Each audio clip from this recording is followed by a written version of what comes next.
Alright guys, so now we're going to go to plate tectonics. So this is the theory of plate tectonics.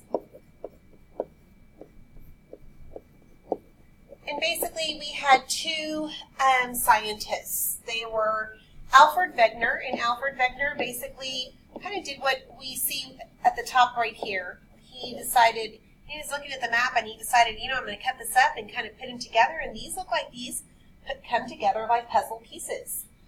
He was just a little,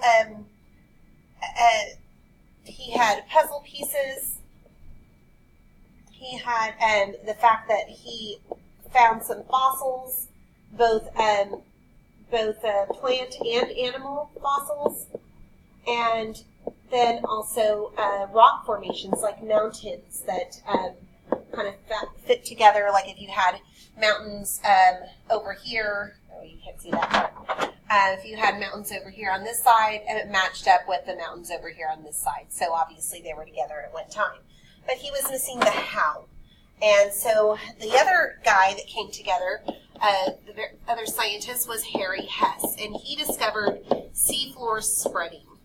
He was actually tasked to map the bottom of the ocean floor in World War II for the submarines to go through. And what he saw was a divergent boundary of the magma coming up in between this divergent boundary and kind of just solidifying.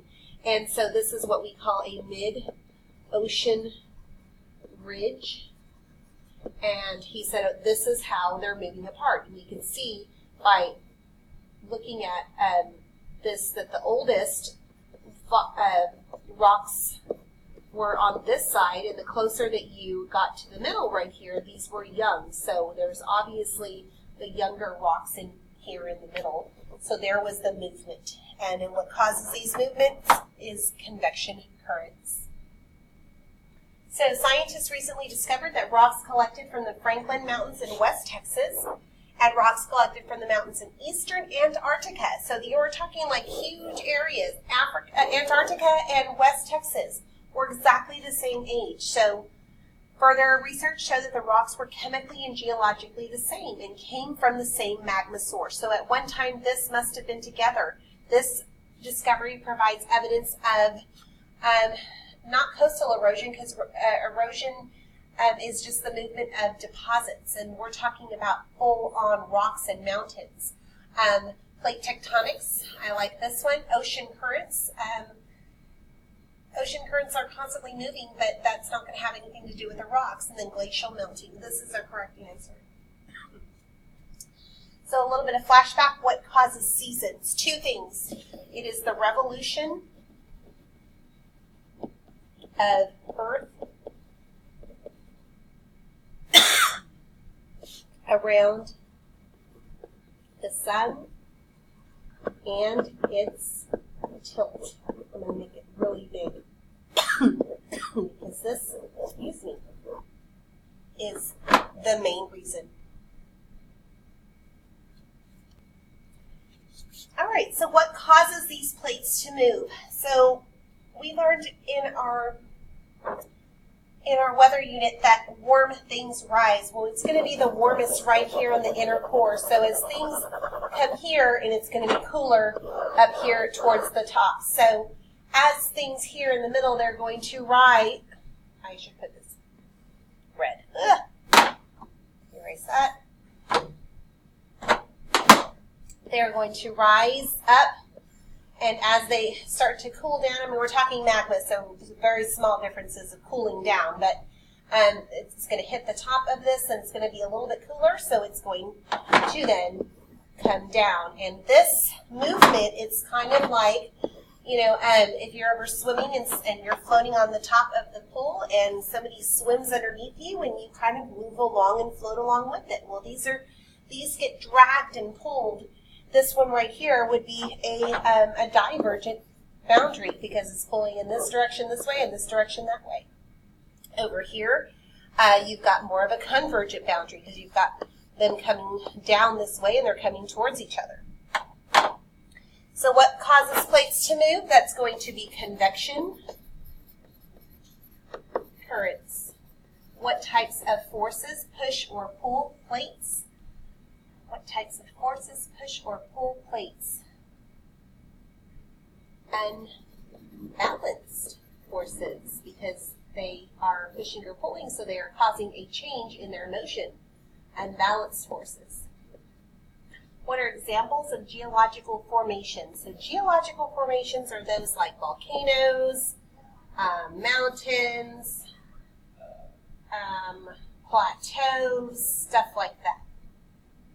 Examples of geological events, those would be earthquakes, things that happen because of them. Eruptions, volcanic eruptions, maybe a tsunami that would be caused by an earthquake in the ocean.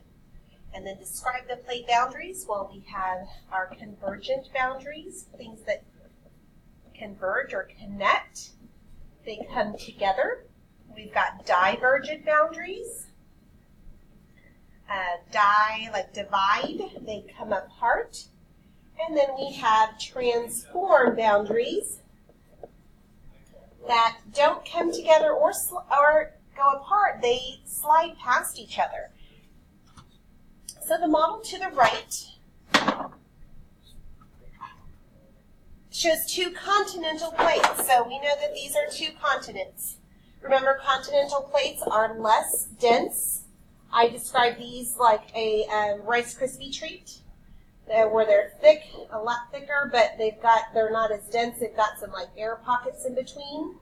Versus the oceanic crust is very, very dense and very thinner, kind of like a brownie, but think of all that water weight on top of it is crusted over time. So the folded mountains in this model form what type of plate boundary? So because these two continental plates are coming together and they're not very dense, they do not subduct. In fact, they will go up because they're not as heavy. And when they do that, they create these folded mountains. I can see right here by looking at these arrows, they're coming together, and that is a convergent boundary. Number 7, the thick black lines show on the map below show the locations of mid-ocean ridges. So mid-ocean ridges, hopefully we know that that is part of a divergent boundary. So all of these are moving away from each other, just like that. So, which of these geological features is most likely to form at a mid-ocean ridge? Okay, so because we have a divergent boundary in a mid-ocean ridge, like I said earlier, you have the magma that comes up and solidifies there.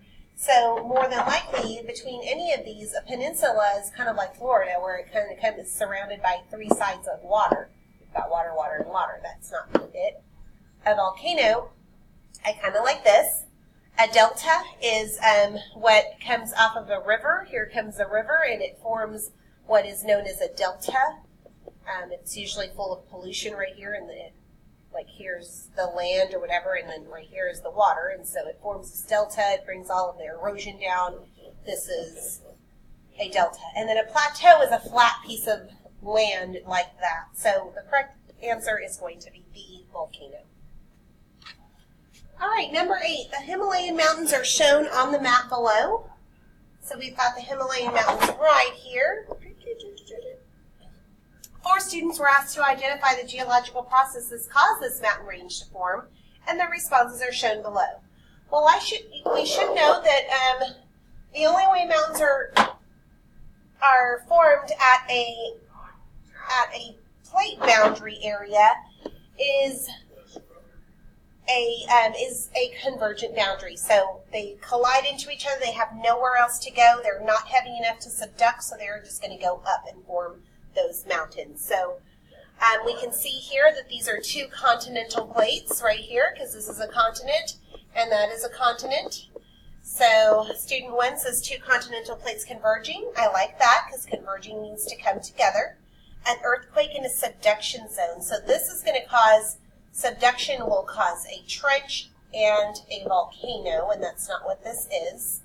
A tectonic plate moving over a hot spot, well, that will cause a volcano. And movement in a transform fault boundary that would cause an earthquake. So the correct answer is going to be student 1. There's our smarty student. All right, so just a dump here. Elevation is how many feet above sea level something is. Now, you do need to know that sea level, where Earth meets the ocean, is at 0 feet. So if it shows 0, then we're talking like right on the beach, or even in this case like an island. These are called contour lines, all of these lines in here, and these show equal elevation. So if you're walking around along this line, you're not going uphill or downhill. You're just walking on the same elevation around in a big circle. All right, so if these lines are close together like that, that shows that we're very steep. The further apart they are, like over here in this section, this means that we're not steep. It's kind of a gentle slope, a gradual upward slope, or downward, depending on which way you're going. So number 9 shows a section of the topographic map is shown below. So what is the difference in elevation in meters between point X and Y? And we're going to record that in the bubbles. So this tells us right here, and sometimes we have to figure it out for ourselves, but this tells us that our contour interval is 20 meters. This is the distance between each line. Oops, between each line. So we've got 20 meters between each of these lines. So right here, this gave us 1,200. So this would be 1,220. The next would be 1,240. So it looks like Y is going to be 1,240. X up here is along this same line. So it's also 1,600. So X, I'm going to put it up here, is 1,600. They want to know the difference in elevation. That tells me that I need to subtract those. So I'm going to borrow from the 6, make that a 10. 10 minus 4 is 6. 5 minus 2 is 3. So the correct answer is 360. It is a whole number, so it needs to go on this side. And you do not have to put anything over there. Number 10, the satellite photograph below shows a large meteorite crater that is 1,200 meters in diameter and 170 feet deep. So I'm just going to kind of redraw that. Basically what this is saying, it's about 1,200 meters in diameter, that's this way, but 170 feet deep. Something like that. It's located in a very flat area. Arid means dry, part of northern Arizona, which we know Arizona is dry as well. So how is this crater going to change over time? Well, it's probably not going to get deeper as it fills with water, because we're talking it's Arizona. It doesn't rain hardly ever there. Will it rise up like a volcanic crater? Nowhere on here does it have anything to do with volcano. It was due because it was made a crater because of a meteorite, so there's no volcanic activity there.